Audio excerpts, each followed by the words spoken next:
በሩሲያ ኦርቶዶክስ ቤተክርስቲያን የአብይ ጾም አጋማሽ ወይም እኩሌታ የሆነውን የደብረ ዘይትን ዕለት በቤተክርስቲያናቸው አጠራር የመስቀል ሳምንት ብለው ያከብሩታል። ይህ በሩሲያ ብቻም ሳይሆን በባልካንና በምስራቅ አውሮፓ በሚገኙ ኦርቶዶክሳውያን ሀገራት ዘንድ በግሪክና በቆጵሮስም የደብረ ዘይት በዓል የመስቀል ሳምንት እጅግ ደማቅ በሆነ ስነ ስርዓት ይከበራል።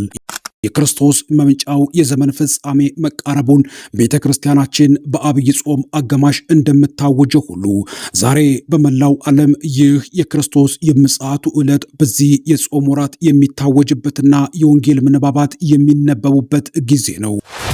ዓለም እየሄደችበት ያለው የጥፋት መንገድና የዘመናችን መልክና አቅጣጫም ደግሞ ጌታ ወደ ተናገረው ወደዚህ የፍጻሜ ዓለም እየተቃረበች እንደሆነ የሚያስቃኘውን አስገራሚ መረጃ ከኢትዮጵያ እስከ ሩሲያ፣ ከሩሲያ ደግሞ እስከ ግሪክ ያለውን የአብይ ጾም አጋማሽ የደብረ ዘይትን በዓል አከባበር የሚያስቃኝ ዝግጅት ይዤላችሁ ቀርቤያለሁ።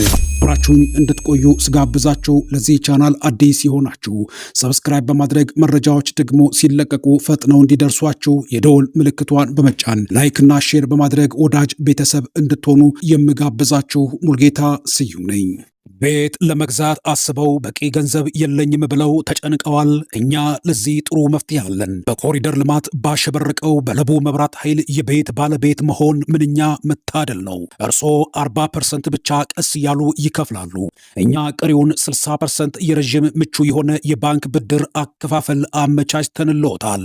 ግንባታቸው 85% አሊያም ከ30 እስከ 50% የደረሱ ቤቶችን እንደርስዎ ፍላጎት ልናስተናግዶ በካሬ እስከ 7,000 ብር ድረስ ወይም ከ1.5 እስከ 4 ሚሊዮን ብር ቅናሽ አድርገን እየጠበቅኖት ነው። ለበለጠ መረጃ ከታች ባለው ስልክ ይደውሉ። ዲኤምሲ ሪል ስቴት፣ ደስታው እዚህ ይጀምራል። በሩሲያ ሰፊ ግዛቶች ላይ የክረምቱ ኃይለኛ ቁር ገና ሳይለቅ የበረዶው ነጭነት በየመንገዱ እንደተጋደመ የሩሲያ ኦርቶዶክስ ቤተ ክርስቲያን ወደ ታላቁ አብይ ጾም አጋማሽ ደብረ ዘይት ትጓዛለች። እኛ የኢትዮጵያ ኦርቶዶክስ ተዋሕዶ ቤተ ክርስቲያን አማኞች ደብረ ዘይት ብለን የጌታችንን ዳግም ምጽአት የምናስብበትና በታላቅ ድምቀት የምናከብረው ይህ ዕለት በሩሲያ ኦርቶዶክስ መንፈሳዊ ድባብ ውስጥ የመስቀል ሳምንት በመባል ይታወቃል። የሞስኮ ጎዳናዎች በጭጋግ ተውጠው የቤተ ክርስቲያኒቱ የወርቅ ጉልላቶች በደብዛዛው የፀሐይ ብርሃን ስር ሆነው ጥንታዊ ታሪክን በሚያወሱበት በዚያ ቅጽበት ምዕመናኑ ወደ ቅዱሱ ስፍራ ይተማሉ። በሩሲያ ቤተ ክርስቲያን የዚህ አጋማሽ ጾም ትርጉም ከመስቀሉ ምስጢር ጋር በጥብቅ የተቆራኘ ነው። የሩሲያ ኦርቶዶክስ ጾመኞች በጉዞ መሃል ዝሎ እንዳይቀሩ በበረሃው እንደሚጓዝ መንገደኛ ጥላና ውሃ እንዲያገኙ ቤተ ክርስቲያን የክርስቶስን መስቀል በአደባባይ አውጥታ አይዟችሁ ብርታታችሁ ይኸውላችሁ የምትልበት ሳምንት ነው የአብይ ጾም አጋማሽ ደብረ ዘይት። ይህ ምስጢር የሚጀምረው ቅዳሜ ምሽት በሚደረገው የደብረ ዘይት የዋዜማ ጸሎት ላይ ነው። ካህናቱ በሐምራዊ አልባሳት ተጎናጽፈው በጽጌረዳ አበቦችና በለምለም ቅጠሎች የታጀበውን ቅዱስ መስቀል ከመቅደስ አውጥተው በቤተ ክርስቲያኑ መሃል ባለው መቆሚያ ላይ ያኖሩታል። ወደ ቤተ ክርስቲያኑ ስትዘልቁ የሚቀበላችሁ የዕጣን መዓዛ ብቻ አይደለም። የሩሲያ ዝማሬዎች ጥልቅና ከባድ ድምፅ ነፍስን ይማርካሉ። ልክ እንደ ደብረ ዘይት በዓል በዚያ መንፈሳዊ መነቃቃት አለ። ነገር ግን የእነሱ አከባበር በታላቅ ስግደትና በመስቀሉ ፊት በመውደቅ የታጀበ ነው። ካህኑ መስቀሉን ከፍ አድርጎ ሲያሳይም ሕዝቡ ሁሉ በአንድነት ለክርስቶስ መስቀል እንሰግዳለን፣ ቅዱስ ትንሣኤንም እናመሰግናለን እያሉ ግንባራቸውን መሬት እስኪነካ ድረስ ይደፋሉ። የሩሲያ ኦርቶዶክስ ክርስቲያኖች ይህ ትዕይንት ልብ አንጠልጣይ ነው። በዚህ ቅጽበት በቤተ ክርስቲያን ውስጥ የሚሰማው ብቸኛ ድምፅ የሰዎች የምልጃ የእንባ ጸሎት ነው። በአብይ ጾም ደብረ ዘይት አጋማሽ የሚከናወነው የሩሲያ ኦርቶዶክስ ክርስቲያኖች ስነ ስርዓት ከቅጥሩ ውጭ ያለው ዓለም በበረዶ ግግርና በኃይለኛ ነፍስ ሲታመስ፣ በቤተ ክርስቲያን ውስጥ ግን የሺህ ሻማዎች ብርሃን ሞቅ ያለ መንፈሳዊ ድባብ ይፈጥራል። ይህ ሳምንት በሩሲያ ምድር የመንገድ እኩሌታ እንደመሆኑ መጠን ጾመኛው በስጋዊ ድካም የሚፈ የሚፈተንበት ወቅት ነው። የቤተ ክርስቲያን አባቶች እንደሚሉት ይህ ሳምንት ልክ እስራኤላውያን በምድረ በዳ ተጉዘው ማራ ላይ መራራውን ውሃ እንደቀመሱና በኋላም በኤሊም የውሃ ምንጮችንና 70 የዘንባባ ዛፎችን አግኝተው እንዳረፉት አይነት ነው። የሩሲያ ኦርቶዶክስ መስቀሉን እንደ ሕይወት ዛፍ ትተክላለች። በዚህ የደብረ ዘይት ዕለት ምዕመኑ በመስቀሉ ጥላ ስር ሆኖ የትንሣኤን ብርሃን ከሩቅ እያለመ የቀሪውን የጾም ጊዜ ለመጨረስ አዲስ ኃይል ይታጠቃል። ይህ የአብይ ጾም ትዕይንት ላይ በሞስኮና በሴንት ፒተርስበርግ የሚገኙት ታላላቅ ካቴድራሎች በሐምራዊ መጋረጃዎቻቸው ተሸፍነው የንስሐና የትህትና ድባብ ሲነግስባቸው፣ መስቀሉ ግን በማዕከል ሆኖ እንደ ተስፋ ኮከብ እያበራላቸዋል። በዚህ የደብረ ዘይት ዕለት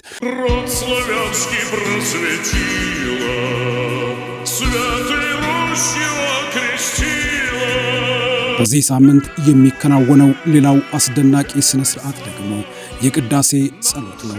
የዚህ ቅዳሴ ዜማ ልብን የሚሰብርና ወደ ውስጠኛው ማንነት የሚመራ ነው። ምዕመናኑ በረዥሙ የቆመ ጸሎትና በብዙ ስግደት ውስጥ ሆነው የገዛ ኃጢአታቸውን እያሰቡ በመስቀሉ ፊት ይንበረከካሉ። የመስቀሉ የመውጣት ትርጉም ክርስቶስ በመስቀል ዓለምን አዳነ የሚል ብቻ ሳይሆን እያንዳንዱ ክርስቲያን የገዛ መስቀሉን ተሸክሞ ሊከተለው ይገባል የሚለውን ጥሪ ለማሳሰብ ነው።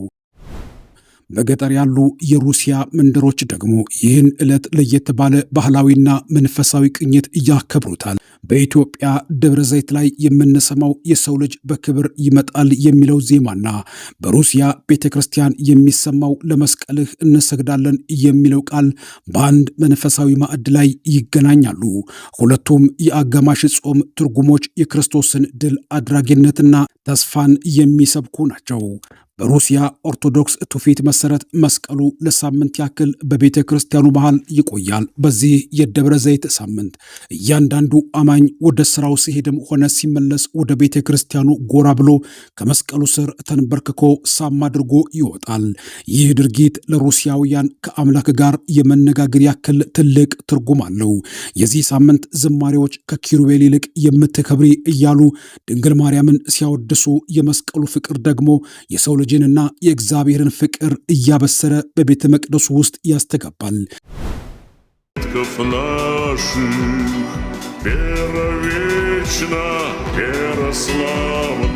የሩሲያ ቤተ ክርስቲያን መዘምራን ድምፅ እንደ ተራራ ግርማ እያለው እንደ ባህር ጥልቀት የሚሰማ ነው። በዚያ ድምፅ ውስጥ የሩሲያ ሕዝብ ላለፉት 100 ዘመናት እያሳለፈው መከራ፣ ስደትና ጽናት ይንጸባረቁበታል። በደብረ ዘይት የመስቀል ሳምንት በመስቀሉ ሳምንት የሚዘመሩት ዝማሬዎች ምድራዊ ዓለምን ትተን ወደ ሰማያዊ እንድንመለከት የሚያስገድዱ ናቸው። በሳምንቱ መጨረሻ መስቀሉ ወደ ቅድስተ ቅዱሳን ወደ መቅደሱ ከመመለሱ በፊት የሚደረገው የመጨረሻው ስግደት እጅግ ልብን የሚነካ ነው። ምዕመኑ ጌታ ሆይ በመንግሥትህ በመጣ ጊዜ አስበኝ የሚለውን የወንበዴውን ቃል እየደገሙ የጾም ጉዞ ለመጨረስ ቃል ይገባሉ። ይህ ሳምንት ሲጠናቀቅና ፀሐይ በሩሲያ ሰማይ ላይ ትንሽ ሞቅ ብላ ስትወጣ በበረዶ መቅለጥ ውስጥ አዲስ ተስፋ መታየት ይጀምራል። ምዕመናኑ ከመስቀሉ ስር ያገኙትን ብርታት ይዘው ወደ ሰሙነ ሕማማትና ወደ ታላቁ ትንሣኤ ለመሸጋገር ራሳቸውን እያዘጋጃሉ። በኢትዮጵያ ተራሮችና በሩሲያ ሜዳዎች መካከል ያለው ርቀት ቢሰፋም በአብይ ጾም አጋማሽ ላይ የሚታየው የደብረ ዘይት መንፈሳዊ ጥምረት ግን አንድ ነው። መስቀሉ በሩሲያ፣ ደብረ ዘይት በኢትዮጵያ ኦርቶዶክስ ቤተ ክርስቲያን። ሁለቱም አማኝን ከድካም የሚያነቁ ተስፋን የሚያድሱን ወደ ትንሣኤው ብርሃን የሚመሩ የቅድስት ቤተ ክርስቲያን ማዕዘናት ናቸው። የሩሲያ መስቀል ሳምንት የሰው ልጅ በመከራ ውስጥ ሆኖ እንዴት ተስፋን መሰነቅ እንደሚችል የሚያሳይ ታላቅ መንፈሳዊ ክስተት ነው። በዚህ የበረዶ ቅዝቃዜ ውስጥ የሚነደው የሻማ ብርሃንና በመስቀሉ ፊት የሚፈሰው እንባ አማኙን ከፈጣሪው ጋር የሚያገናኙ ድልድዮች ናቸው። ሌላው የአብይ ጾም እኩሌታ ወይም የደብረ ዘይትን በዓል በድምቀት የምታከብረው ደግሞ የግሪክ ኦርቶዶክስ ቤተ ክርስቲያን ናት። ይህ ዕለት በግሪክ ኦርቶዶክስ ዘንድ የክቡር መስቀል ሰንበት በመባል ልክ እንደ ሩሲያ ኦርቶዶክስ ቤተ ክርስቲያን ስም ወጥቶለት ይከበራል። ሁለቱም አብያተ ክርስቲያናት በጾሙ አጋማሽ ላይ ትልቅ ድግስ የሚያዘጋጁት ለአንድ ዓላማ ነው። ይኸውም ጾመኛው በጾም ብርታትና በስጋ ድካም ተስፋ እንዳይቆርጥ ብርታትን ለመስጠት ነው። ሆኖም ግን ግሪኮች ለዚህ ዕለት የሚሰጡት ምስጢራዊ ትርጓሜና የሚያከናውኑት ስርዓት እጅግ ረቂቅና ልብ አንጠልጣይ ነው። በግሪክ ባህልና መንፈሳዊ ሕይወት ውስጥ ጾም እንደ አንድ ትልቅ ውጊያ ይታያል። ጾመኛው ደግሞ ያንን ውጊያ ለመወጣት ወደፊት የሚገሰግስ ወታደር ነው። በጦርነት መካከል ያለ ወታደር ደግሞ ድል አድራጊነቱን የሚያረጋግጥበት አርማ ያስፈልገዋል። ለግሪኮች ያ አርማቸው ደግሞ የጌታ ቅዱስ መስቀል ነው። በዚህ ታላቅ ዕለት በግሪክ አብያተ ክርስቲያናት ውስጥ ያለው መንፈሳዊ ድባብ ገና በማለዳው የሰዓታት ጸሎት ይለወጣል። ካህኑ በክብር አልባሳት ተጎናጽፎ በመዓዛቸው ልዩ የሆኑ አበቦችንና የወይራ ቅጠሎችን በመስቀሉ ዙሪያ ያስቀምጣል። መስቀሉ በአበባ ተከቦ በመቅደሱ መሃል ሲቀመጥ ምዕመናኑ የሚያዩት የመከራን ምልክት ሳይሆን የገነትን የሕይወትን ዛፍ ምልክትን ነው። ግሪኮች ይህንን ኦአሲስ ብለው ይጠሩታል። እስራኤላውያን በሲና በረሃ ሲጓዙ በኤሊም የውሃ ምንጮችንና የተአምር ዛፎችን አግኝተው እንዳረፉ ሁሉ በአብይ ጾም በረሃ ውስጥ የሚጓዙ ክርስቲያንም በመስቀሉ ስር እንዲያርፉ ይደረጋል። እኛ በደብረ ዘይት በዓል ላይ ጌታችን ደብረ ዘይት ተራራ ያስተማረውን የዳግም ምጽአትንና የፍርድ ምስጢር ስናስብ፣ እነርሱ ደግሞ በመስቀሉ ጥላ ስር ሆነው የትንሣኤውን ድል ቀድመው ይቀምሳሉ። የዚህ ስርዓት አፈጻጸም እጅግ አስደናቂ ነው። በቅዳሴው መሃል ካህኑ መስቀሉን በራሱ ላይ ተሸክሞ በዕጣንና በዝማሬ ታጅቦ ከመቅደስ ይወጣል። በቤተ ክርስቲያን ውስጥ ያሉት ምዕመናን ሁሉ ቅዱስ እግዚአብሔር፣ ቅዱስ ኃያል፣ ቅዱስ እያሉ በታላቅ ድምፅ ይዘምራሉ፣ ያመሰግናሉ። ካህኑ በቤተ ክርስቲያኑ መሃል ባለ አነስተኛ ጠረጴዛ ላይ መስቀሉን ሲያስቀምጥ ምዕመናን ተራ በተራ እየወጡ በመንበርከክ መስቀሉን ይሳለማሉ። ይህ ድርጊት መስቀልህን እናከብራለን፣ እንወዳለን፣ ጌታ ሆይ ቅዱስ ትንሣኤህንም እናከብራለን በሚል ዜማ እየታጀበ ነው። እኛ በደብረ ዘይት እግዚአብሔር ነገሰ እያልን የክርስቶስን ንግስና እንደምናውጅ ሁሉ እነርሱም በመስቀሉ ፊት በመውደቅ የሰይጣን መሸነፍና ሞት መሻርን ያውጃሉ።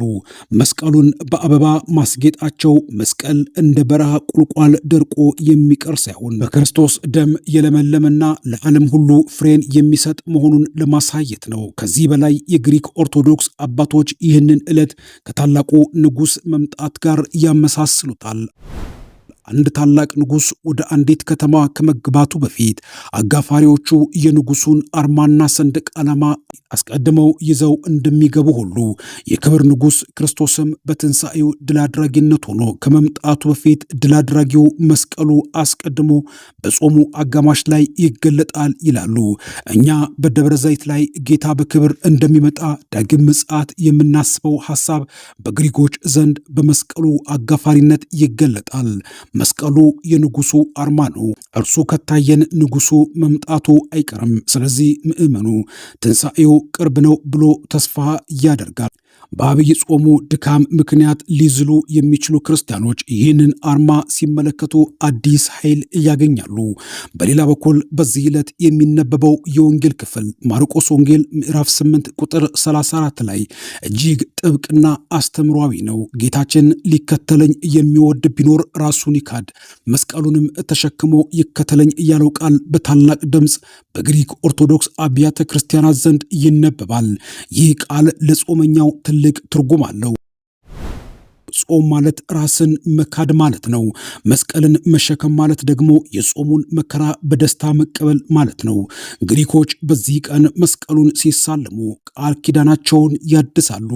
ጌታ ሆይ አንተ ስለኔ በመስቀል ላይ መከራን እንደተቀበልክ እኔም ስለ ፍቅርህ ይህንን ጾም እስከ ፍጻሜው በትዕግስት እቀጥላለሁ የሚል የውስጥ ቃል ኪዳን ይገባሉ።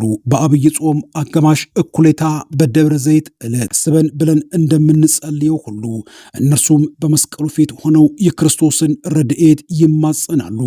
የግሪኩ ስርዓት ሌላው ልዩ ገጽታ ከመስቀሉ ስር የሚከፋፈሉት አበቦችና ቅጠሎች ናቸው።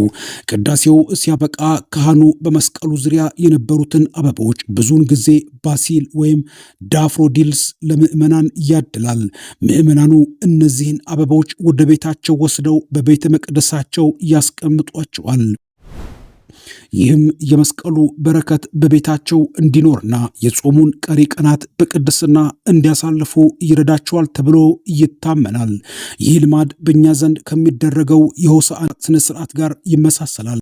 ነገር ግን ግሪኮች ይህንን የሚያደርጉት በጾሙ አጋማሽ ላይ ነው። ምክንያቱም በጾም አጋማሽ ላይ የሚፈጠረው መንፈሳዊ ድካም ከምንም በላይ ብርታትን ስለሚሻ ነው። ውድ የንጋት ኮከብ ሚዲያ ቤተሰቦች በአብይ ጾም አጋማሽ ወይም እኩሌታ የሚከበረውን የደብረ ዘይት በዓልን በተመለከተ በኢትዮጵያ በግሪክና በሩሲያ ያለውን የአከባበር ስነ ስርዓት የሚያስቃኝ መረጃ ነበር ያቀረብኩላችሁ። እግዚአብሔር አምላክ ጾሙን አስጀምሮናል፣ ለፍጻሜ በቅተን ትንሣኤውን እንድንመለከት ይርዳን። ውድ የንጋት ኮከብ ሚዲያ ቤተሰቦች ለዚህ ቻናል አዲስ የሆናችሁ ሰብስክራይብ በማድረግ መረጃዎች ሲለቀቁ ፈጥነው እንዲደርሷችሁ የደወል ምልክቷን በመጫን ላይክና ሼር በማድረግ ወዳጅ ቤተሰብ እንድትሆኑ በመጋበዝ የምሰናበታችሁ ሙልጌታ ስዩም ነኝ።